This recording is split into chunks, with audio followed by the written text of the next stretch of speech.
हरे कृष्णा, राधे राधे। आज हम 20वां एवं 21वां अध्याय श्रवण करेंगे। तो चलिए सुनते हैं। राजा पृथु ने पूछा कि हे देवर्षि, इसके पश्चात युद्ध में क्या हुआ तथा दैत्य कैसे मारा गया, कृपा करके कहो। नारद जी ने कहा कि जब गिरिजा वहाँ से अदृश्य हो गई और गंधर्वी माया भी विलीन हो गई, तब भगवान वृषध्वज चैतन्य हो गए। उन्होंने लौकिकता व्यक्त करते हुए बड़ा क्रोध किया। फिर भगवान शंकर जलंधर से युद्ध करने लगे। जलंधर शंकर के बाणों को काटने लगा, परंतु जब काट न सका तो उन्होंने माया की पार्वती बनाकर अपने रथ से बांध ली, जो विलाप कर रही थी।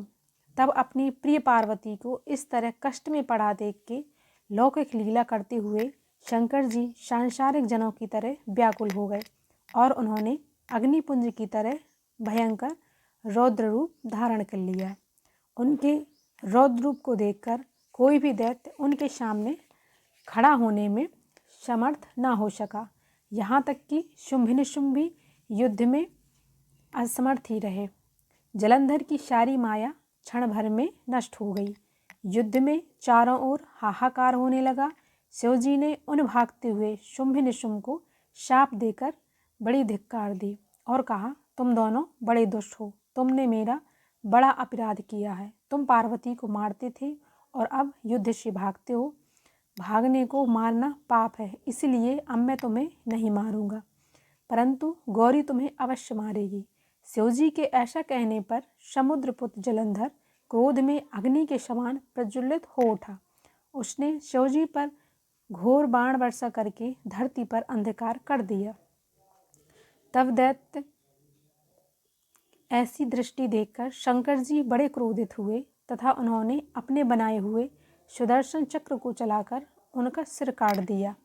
एक प्रचंड शब्द के साथ उनका सिर धरती पर गिर पड़ा और भयंकर हाहाकार होने लगा। अंजल पर्वत के समान उसके शरीर के 2 खंड हो गए।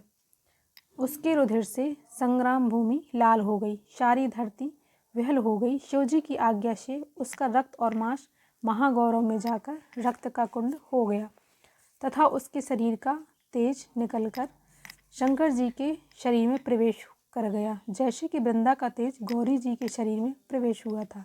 जलंधर को मरा हुआ देखकर देवता और गंधर्व सब प्रसन्न हो गए। अब हम श्रवण करेंगे 21वां अध्याय। अब ब्रह्मा जी आदि देवताओं ने नतमस्तक होकर भगवान शंकर से स्तुति की और कहा कि हे प्रभु, आप प्रकृति से परे पार ब्रह्म और परमात्मा हैं। आप निर्गुण, निर्विकार व सबके ईश्वर होकर भी नित्य अनेक प्रकार के कर्मों को करते हैं।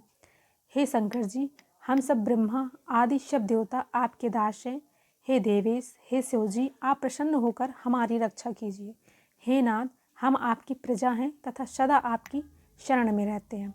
राजा पृथु से नारद जी ने कहा, जब इस प्रकार ब्रह्मा आदि सब देवताओं और मुनियों ने शिव जी की अनेक प्रकार से स्तुति करके उनके चरणों में ध्यान लगाया, तब उन्हें सुन देवताओं को वर देकर शिव जी वहीं पर अंतर ध्यान हो गए। तत्पश्चात शिव जी का यश गाते हुए सब देवता प्रसन्न होकर अपने अपने स्थान को चले गए।